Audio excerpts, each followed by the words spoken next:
আসসালামু আলাইকুম। আজকে আপনাদের সাথে শেয়ার করব কিছু মাছ। আর এগুলো হচ্ছে আমরা চাষ করেছি। আর মাছগুলো হচ্ছে গাপ্পি মাছ, ব্ল্যাক মলি, রেড মলি, তারপর আপনার হচ্ছে শর্টেল এগুলো। সো এখানে এই যে আমি আপনাদেরকে দেখাচ্ছি, দেখেন এখানে অনেকগুলো হচ্ছে আপনার গাপ্পির বাচ্চা উঠিয়েছি। সো এখানে হচ্ছে গাপ্পি মাছ আছে, এর পাশে আরেকটা আছে, সেটার ভিতরেও গাপ্পি মাছ আছে। এই দেখেন আজকে আমরা কিছু মাছ উঠিয়েছি, আমি আপনাদেরকে দেখানোর চেষ্টা করতেছি। এই যে দেখেন এখানে রেখেছে এমন একটা জায়গাতে, সো ভালো করে ভিডিও করতে পারতেছি না। সো এই মাছগুলো আজকে বিক্রি করার জন্য নিয়ে যাওয়া হবে।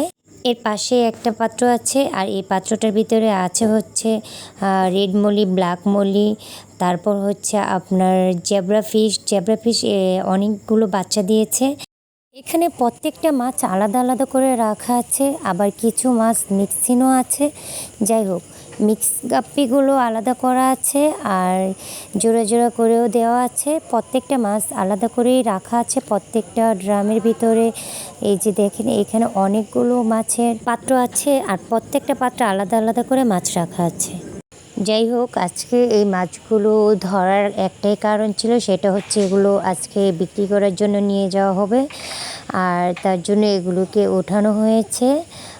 এত মাছের ভিতর থেকে কিছু কিছু বড় বড় মানে যেগুলো বিক্রি করার যোগ্য হয়েছিল সেগুলোকে আর কি উঠিয়ে নেওয়া হয়েছে। এছাড়া আরও অনেক মাছ আছে, আপনারা যদি কেউ সত্যি নিতে চান তাহলে আমার সাথে যোগাযোগ করতে পারেন। আর এগুলো এখন পলিথিন ব্যাগে ভরে বিক্রির জন্য নিয়ে যাওয়া হবে। সো আপনারা যদি কেউ আগ্রহী থাকেন মাছ চাষ করার জন্য তাহলে আমার সাথে যোগাযোগ করতে পারেন। আমার ভিডিওটি যদি আপনাদের কাছে ভালো লেগে থাকে তাহলে আমার চ্যানেলটি সাবস্ক্রাইব করবেন, পাশে থাকা বেল বাটনটি ক্লিক করে দিবেন, আর হচ্ছে একটা করে লাইক, কমেন্ট এবং শেয়ার করে দিবেন। আসসালামু আলাইকুম, আল্লাহ হাফেজ।